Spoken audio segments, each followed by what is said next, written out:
In this video, we will explain All of Us Are Dead, Part 4. This movie tells after the students failed to escape by using a military helicopter. They then plan to run through the mountains and head to the next town to seek refuge.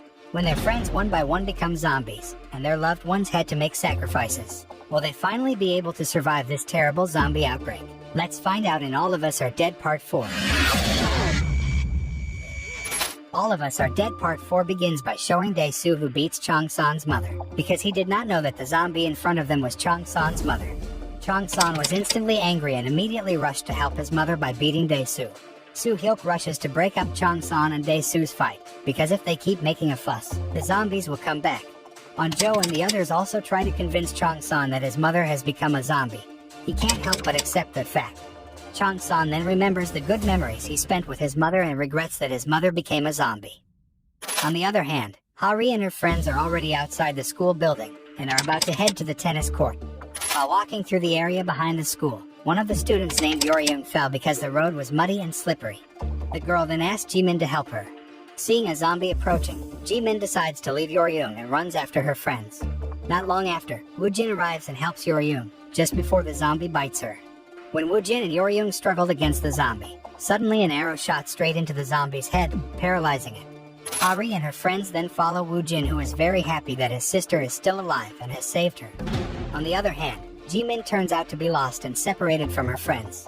The girl instead runs towards the school grounds, where there are lots of zombies, and Ji-min ends up being eaten by the zombies. Because the zombies started to arrive, Chong-san and the others decided to go to the school gym. Nam-ra, who can smell the scent from a distance, then tells her friends to run and save themselves because there are a lot of zombies in the school gym. Everyone was running, until Min-jae was separated from the others and had to face the zombies alone. In order to save his friends and because he doesn't want to continue to be a burden, Jun-sung sacrifices himself to be eaten by zombies, while his friends hide in the sports equipment warehouse. Chong-san and the others then realize that Ji-min was not with them. Dae-soo then apologizes to Chong-san for beating up Chong-san's mother, even though she has become a zombie. On-jo also tries to calm Chong-san, who is lamenting the fate of his mother, who is now a bloodthirsty zombie. Meanwhile at the military camp, San-moo is watching the video footage of Mr. Lee, stated that the Jonas virus continued to develop on its own, making it impossible to find a cure. The only solution to stop the spread of the zombie virus is to burn the host's body completely, which means all the townspeople who are infected with the zombie virus must be exterminated. San-moo then orders his troops to stop the rescue operation and increase the guard on the barricades they have built to avoid the zombie attacks. The next day, when everyone seemed to be fast asleep, Chong-san apparently didn't sleep because he was still thinking about his mother. On-jo then wakes up and realizes that Chong-san was up all night. Feeling very lost after the death of his mother, Chong-san says that he has no one else in this world, so he doesn't know what his fate will be in the future.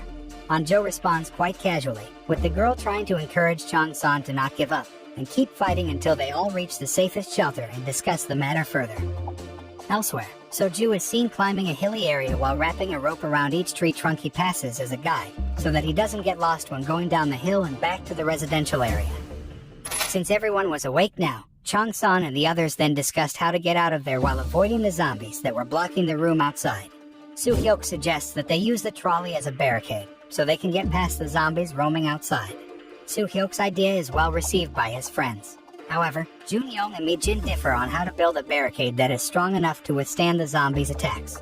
To resolve the dispute, Nam-ra holds a vote and asks her friends to vote for Jun-young's or Mi-jin's ideas. After a poll, it was finally decided that they would build a barricade according to Jun-young's directions.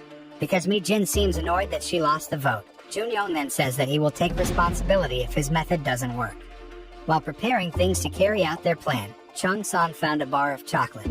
Because they haven't eaten anything since the zombie outbreak, they eat the chocolate by biting it alternately. But when it was Dae-soo's turn, the young man actually devoured the chocolate, even though Jun-young had not yet gotten his share.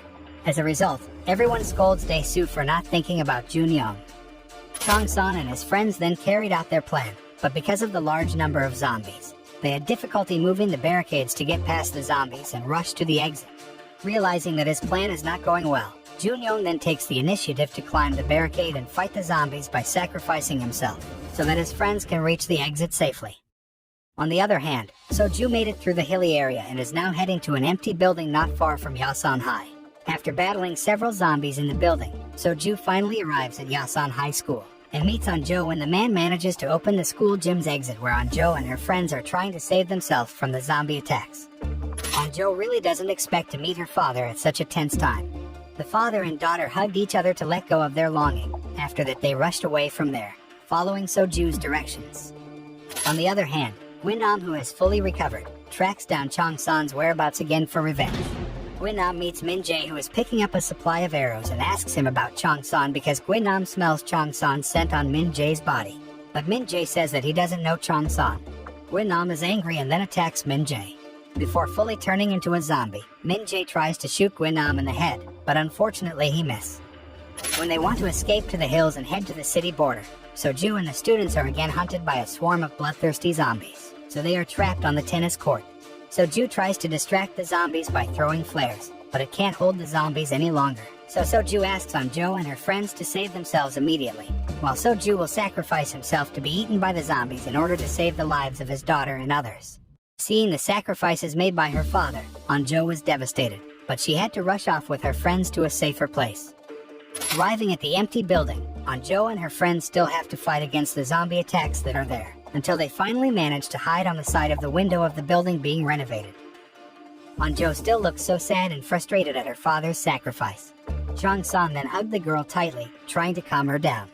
Just like Anjo when the girl cheered Chong-san after seeing the condition of Chong-san's mother, who had turned into a zombie. Chong-san is now also encouraging Anjo with the same sentence, where they will now strengthen and encourage each other, and think about the next step if the situation is completely safe from the zombie outbreak attack. Meanwhile, at the military camp, Yoon-ji manages to free herself and is now able to move freely in the room where she was confined. In an experiment, Seon-moo and his men finally find out that Yoon-ji and other zombies are very sensitive to noise, which raises an idea in Seon-moo's mind to stop the zombie outbreak from spreading in Yasan City. They will use noise to lure the zombies somewhere, and after that the zombies will be annihilated with a missile bomb with a large explosive power enough to destroy them all. While hiding with her friends, Namra's zombie instincts reappear, where the girl feels hungry and thirsty for blood so that she almost bites the neck of Soo-hyuk, who is next to her. But then, Namra, who is still controlling her consciousness as a human, then bites her own hand so she doesn't hurt Soo-hyuk or the rest of her friends. Soo-hyuk, who knows Namra is suffering, then hugs the girl and asks Namra to just bite him, instead of Namra being tormented by hunger. After calming down a bit, Namra then tells her friends that she heard the sound of helicopters as well as the conversation of the soldiers who were planning to blow up several places in Yasan City to destroy the zombies. Anjo and the others are shocked to hear this. They also plan to immediately leave and look for a safer hiding place because their current location was quite close to Yasan High School, which would be the point of explosion. Not yet had time to leave, Gwynam suddenly appeared and attacked Chong-san, then bit the young man so that Chong-san turned into a zombie. After Gwynam was successfully dropped from a height for the umpteenth time, Chong-san then asked his friends to get out of there immediately, because he will turn into a zombie. Chong-san tries to attract the attention of the zombies so that his friends can save themselves from there. Meanwhile, the military forces are preparing a detonation plan by hurting the zombies using loudspeakers mounted on drones that are deployed to certain points. The swarms of zombies began to follow the sound of the drone. Seon-moo is forced to take this solution in order to stop the zombie outbreak that will reach Seoul if it's not dealt with immediately. Although this is considered inhumane, because in fact there are still many residents of Yasan City who managed to survive the zombie attacks and are now hiding somewhere.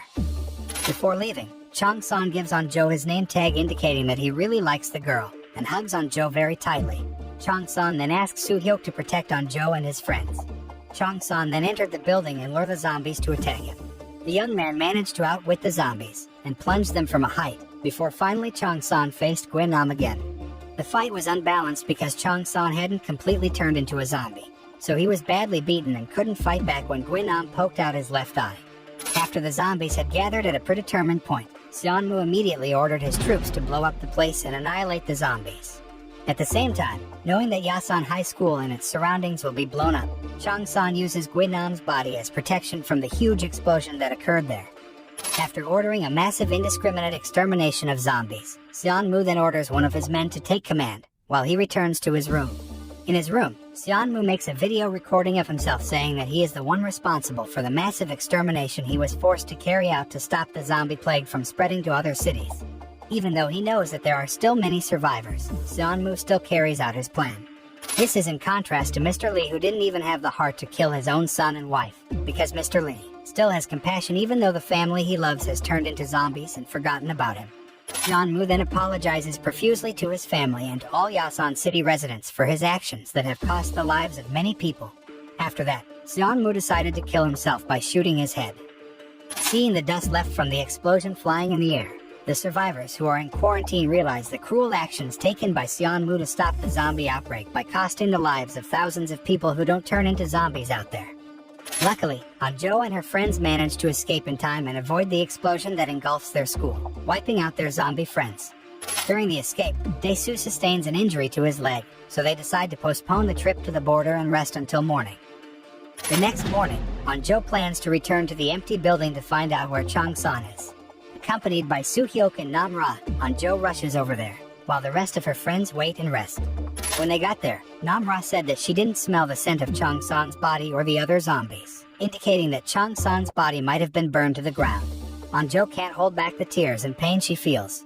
Nam-ra then hugs Anjo, trying to calm her down and encourage the girl to continue living for the sake of those who have sacrificed their lives to protect them all. After the explosion, the military forces began to patrol the entire city to ensure that the zombies were completely annihilated. They then put leaflets in various places to indicate that the place is safe from zombies, or is still very dangerous and must be avoided as much as possible, because there are still some zombies who managed to survive the devastating explosion. Returning to Anjo and friends who continued their journey towards the border, Woo-jin realized that they had been lost all along. Ha-ri then finds a ribbon on some tree branches and Anjo immediately notices that the ribbon was intentionally tied by her father as a guide. Anjo also finds her father's flashlight that fell there. Elsewhere, one of the National Intelligence Service agents who investigated the zombie outbreak in Yasan City then went to evacuate Mr. Lee's son and wife. Surprisingly, they did not immediately kill the two zombies and instead moved them to a place. After following directions from her father, Anjo and her friends managed to arrive at a residential area near the border. The area is still covered in dust and shrouded in thick smoke, but Anjo and the others find no zombie bodies. Nam-ra then tells her friends that a swarm of zombies is approaching them. They rush to escape.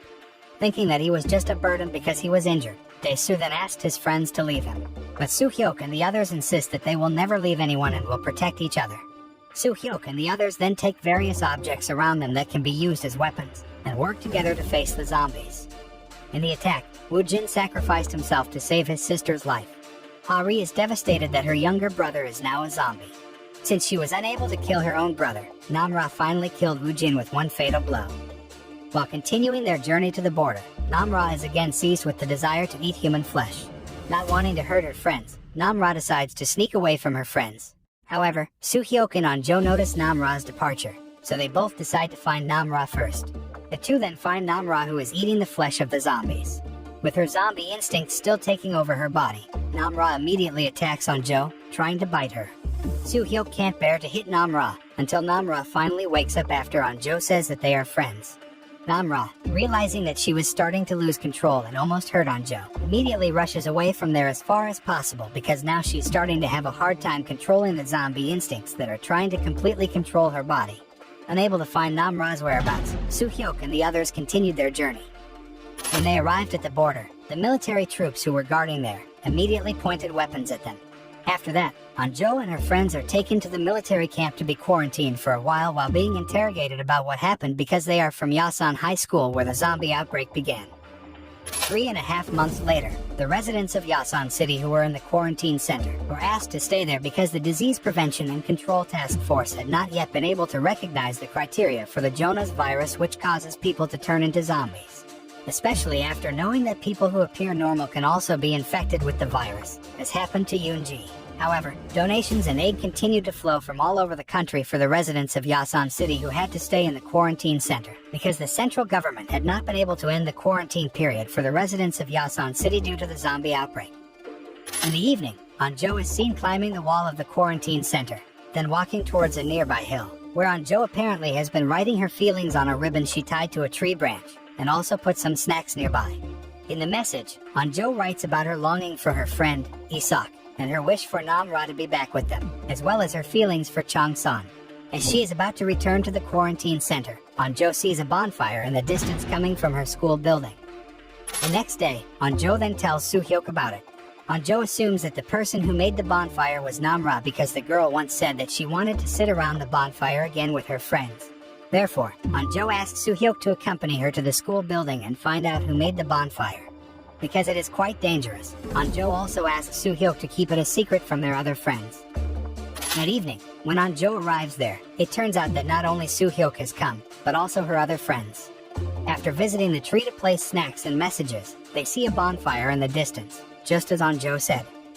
Anjo and her friends then head to Yasan High School, which has become an abandoned building after the explosion. When they arrived at the roof, they found the bonfire still burning, but found no one there. Not long after, Namra suddenly appears and the girl is in better shape than the last time Anjo saw her. Namra says that it was her who made the bonfire. Anjo then asks Namra to come back with them, but Namra refuses, saying that they will still be friends even if they don't live together. Namra also says that she still has work to do with people like her, because there are many people out there who are like Namra, Yoonji, and Gwynam, people who are infected with the zombie virus but still look normal. After that, Namra said goodbye to her friends, then jumped off the school roof. The series ends by showing Anjo and her friends, who look very surprised when they see what has just appeared in front of them. What do you think Anjo and her friends saw? Was it Chang-san who managed to survive the explosion and turn into like Namra, or something else? There are many unanswered mysteries in the first season of this series, which indicates that it is very likely that the series will continue into the next season. Many moral messages from this series, in particular, are about the bullying that underlies the zombie virus outbreak in Yasan City, where Mr. Lee, who couldn't stand seeing his son always being bullied, then had the ambition to create something to help his son become stronger and able to fight the bullies. However, his experiment caused a disaster that spread throughout the city. In this series, we are also shown the various bad and good sides of humans when faced with critical situations and must survive by killing or being killed. However, between the cruelty and ruthlessness shown, there are struggles, friendships, and sacrifices based on true love and affection, as shown by Soju, Chang-san, and their friends who are willing to sacrifice for the safety of others.